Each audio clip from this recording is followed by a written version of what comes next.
Good morning, everybody. This is Dr. Rama, fertility specialist at Roshni Fertility Center, Visakhapatnam. Today, let us discuss about IVF. What is IVF and how does it works? IVF is also called as in vitro fertilization. So let us first start from the female menstrual cycle. In vitro fertilization is a procedure which happens in the lab, okay, and this is a female reproductive system. Female, this is the brain, and these are the hypothalamus and the pituitary glands, and these are the glands that regulate the menstrual cycle. And let us first recap how a menstrual cycle happens. This is a reproductive tract, and we are zooming into the right ovary, and these are how the follicles look. So now coming to the day 1 of the cycle, what happens in the brain? During the day 1 of the cycle,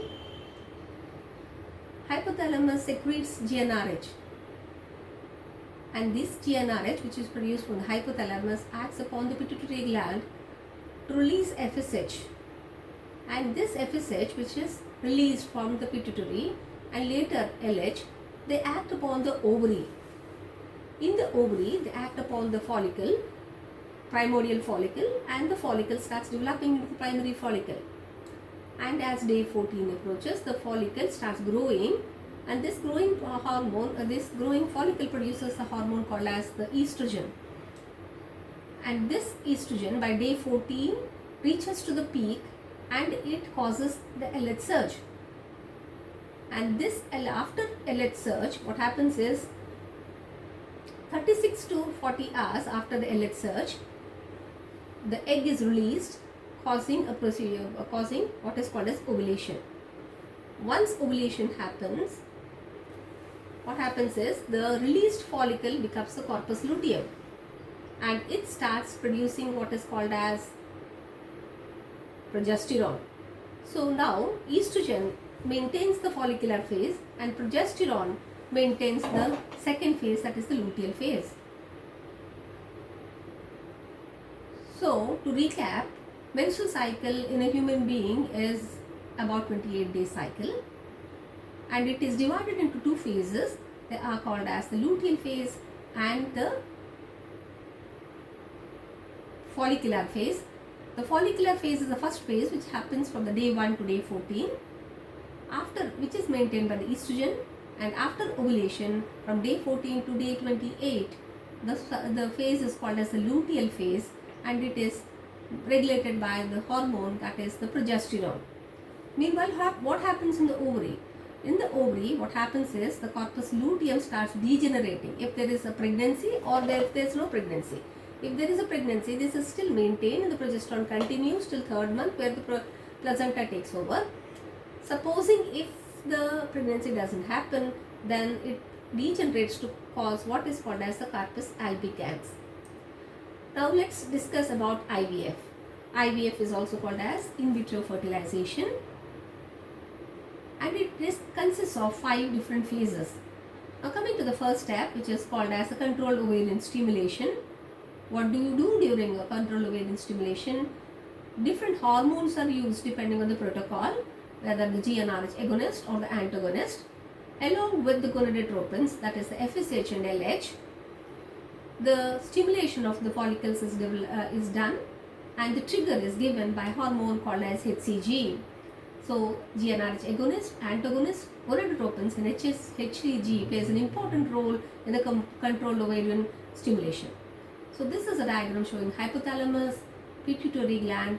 What happens is, so this is a diagram showing, this is where the hypothalamus pituitary axis is shown, and this is where the ovary is shown. Now coming to the hypothalamus, the GnRH agonist is released, and this is where how the FSH is released, and this FSH helps in the development of the follicle. And what are you doing during stimulation? During stimulation, as said, we are giving if it's a long protocol, we are starting the GnRH agonist on day 21 of the cycle to suppress the pituitary downregulation. We add gonadotropins from the day 3 of the cycle, and once the GnRH agonist started from 21st day of the previous cycle and continued to day 10 of the present cycle. And what is the idea behind starting this? To prevent the premature LH surge and prevent ovulation during this cycle. From the day 3 of the cycle, the gonadotropins are started and they are continued till the follicular maturity stage occurs, and later a trigger using HCG is given for the final maturation to occur. Once HCG is given, 36 hours later, oocyte retrieval is done. This is about the long protocol. Now, there is one more protocol, which is the GnRH antagonist protocol, where the GnRH antagonist is given and there will be a flare-up effect on the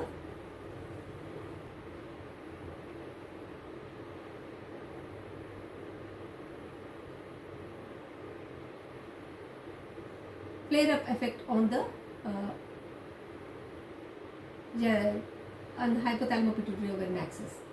So similarly, here also FSH, the gonadotropin, the FSH is added.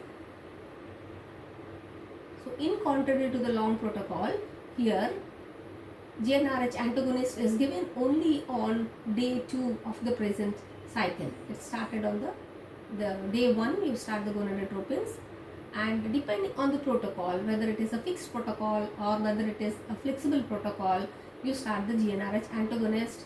In fixed protocol, you start on the day 6 of the cycle. In a flexible protocol, you start the antagonist or if the follicle is achieving a size of 14 mm.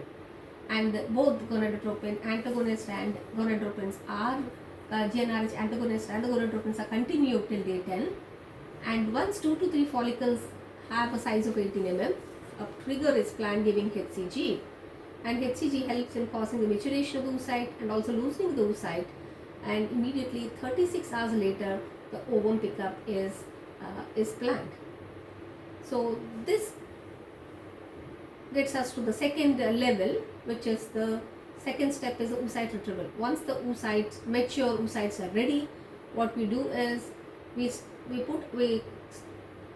take a petri dish, add culture media and put everything ready and transfer the follicle which is picked up into the culture media. So this is how oocyte retrieval is performed. A transvaginal probe is introduced, needle is placed via the vagina to the ovary. The oocyte along with the follicular fluid is collected into the tubes and the tubes are transferred to the lab. So this gets us to the third stage, that is fertilization. Here the fertilization occurs in the laboratory. That's why it's called as IVF. So what we do is, so these are the dishes where the culture media is added. A washed oocyte and the washed sperm are placed in a dish. Fertilization takes place and it is continued to day 2, day 3, and they are put in the incubator. Now we come to the fourth stage, that is the embryo transfer procedure. Here a mature oocyte which is fertilized by the sperm grown into a day 3 or day 5 embryos. The best embryos are selected, 1 or 2, and are replaced into the uterus. And in the uterus, these ovaries, these embryos get implanted, and the process by which the blastocyst gets into the bed of the uterus and starts growing into a baby is called as implantation. So once the implantation started, immediately we start luteal phase support, giving immediately after the embryo transfer, start the patient on progesterone. The progesterone is a hormone which is given for 2 weeks for maintenance of the pregnancy, and this is an important hormone to cause pregnancy. So with this, let's recap the 5 stages of in 5 stages of the 5 steps of IVF. Number 1 is stimulation of the ovaries and growth, monitoring of the growth of the follicles. Number 2 is the retrieval. Number 3 is fertilization in the lab. Number 4 is embryo transfer. and number 5 is luteal phase support. So all the 5 stages play an important role for